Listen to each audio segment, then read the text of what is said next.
వినాయక చవితి శుభాకాంక్షలు. మన యొక్క హైదరాబాద్ మహానగరంలో వినాయక చవితి రాష్ట్ర వ్యాప్తంగా అన్ని చోట్ల జరుగుతున్నప్పటికీ కూడా మన ఈ హైదరాబాద్ నగరంలో జరిగే వినాయక చవితికి ఒక ప్రత్యేకత ఉంది. ఎందుకోసం అంటే ప్రతి వీధిలోనూ కూడా ప్రతి 10 మంది ఉన్న చోట కూడా 10 కొంపలును లేని పల్లెనైనను రామభజన మందిరముందవలైన గాకని ఆనాడు రాముల వారి గురించి ఏ రకంగా అయితే చెప్పారో అదే రకంగా 10 మంది ఉన్న ప్రతి ప్లాట్లోనూ కూడా మనం ఒక గణపతిని ఏర్పాటు చేసుకుని మన శక్తిని బట్టి 3 రోజులు 5 రోజులు 7 రోజులు 9 రోజులు 11 రోజులు ఈ రకంగా గణపతి ఉత్సవాలు నిర్వహించుకుంటున్నాం. కానీ మనం ఏ వ్రతం చేసినా ఏ పూజ చేసినా ఒక స్వామిని ఆరాధన చేసుకుని ఆ యొక్క స్వామిని గృహ ప్రాంగణంలో కానీ దేవాలయ ప్రాంగణంలో కానీ పెట్టుకుంటాం. అది అక్కడ స్థిరంగా ఉండిపోతుంది. కానీ ఈ యొక్క గణపతి నవరాత్రులకు ప్రత్యేకత ఏమిటంటే మనం ఎన్ని రోజులు అర్చన చేసినా సరే దాన్ని ఉద్వాసన చెప్పిన వెంటనే నిమజ్జన చేయడం అనే ఒక ప్రక్రియ మనకి సాంప్రదాయ సిద్ధంగా వస్తుంది. ఎందుకోసం నిమజ్జనం చేయాలి? గణపతి గంగాపుత్రుడు, గణేశుడు, గణనాథుడు, పార్వతీనందనుడు. ఆ యొక్క గంగాపుత్రుడు గనక ఈ వ్రతం పూర్తయిపోయిన వెంటనే మళ్ళా గంగలో నిమజ్జన చేయడం మన సాంప్రదాయం. ఎక్కడి నుంచి వచ్చాడో గణపతి అక్కడికే మళ్ళా ప్రవేశిస్తాడు కనుక ఆ యొక్క గణపతిని గంగలో కలపాలి. గంగలో కలపాలంటే పూర్వకాలంలో చెరువులు, ప్రవహించే కాలువలు, నదులు ఉండే ప్రదేశాల్లో వాటిలో నిమజ్జనం చేసేవారు.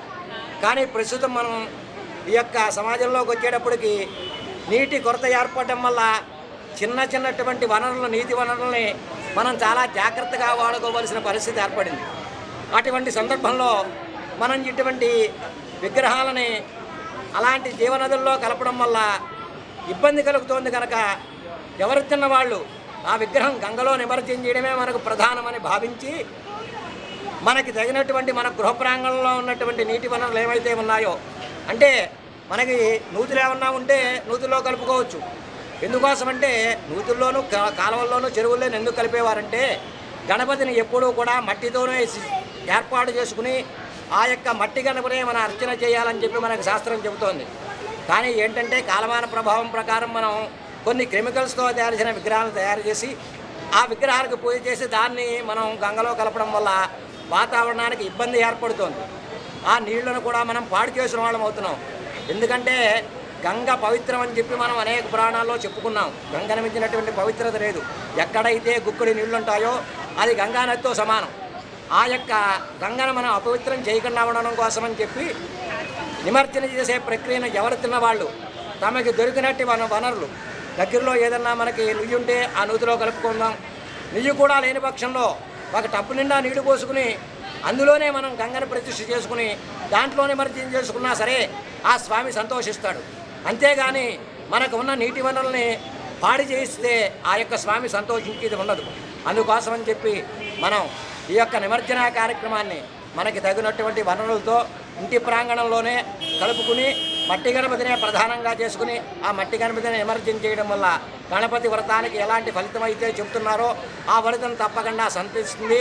అందులో ఎలాంటి సందేహం కూడా లేదు. మనం ఏదో హుస్సేన్ సాగర్లోనే కలపాలి లేకపోతే మనకు దగ్గరున్న చెరువుల్లోనే కలపాలనే విషయాన్ని మనం పక్కన పెట్టుకుని మనకున్న వనరులతోటే మనకున్న లభ్యమైన నీటిలోనే దాన్ని నిమజ్జనం చేసి వాతావరణాన్ని కాపాడుకుందాం. ఈ యొక్క నవరాత్రుల ప్రక్రియలో హెచ్ఎండిఏ వాళ్ళు చేస్తున్న ఈ ప్రయత్నం అంతా కూడా వాతావరణాన్ని కాపాడటం కోసం అని చెప్పి ఈ హైదరాబాద్ వంటి మహానగరాల్లో జరుగుతున్నటువంటి ఈ నిమజ్జన కార్యక్రమం వల్ల వచ్చే పొల్యూషన్ తొలగించడం కోసం అని చెప్పి మొత్తం ప్రతి మండపంలోకి కూడా తిరిగి అందరికిలోనూ కూడా అవగాహన కల్పిస్తున్నారు. వాళ్ళ ప్రయత్నాన్ని మనం అర్థం చేసుకుని వాళ్ళకి సహకరించాలని చెప్పి ఈ యొక్క వేదిక ముఖంగా మన వినాయక మండపం ముఖంగా ఈ యొక్క వినాయక ట్రస్టీ తరఫున ఆ యొక్క హెచ్ఎండిఏ వాళ్ళ కృతజ్ఞతలు తెలియజేసుకుంటున్నాం. సర్వే జనా సుఖినో భవంతు, సర్వే సుజనా సుఖినో భవంతు. ఓం శాంతి శాంతి శాంతి.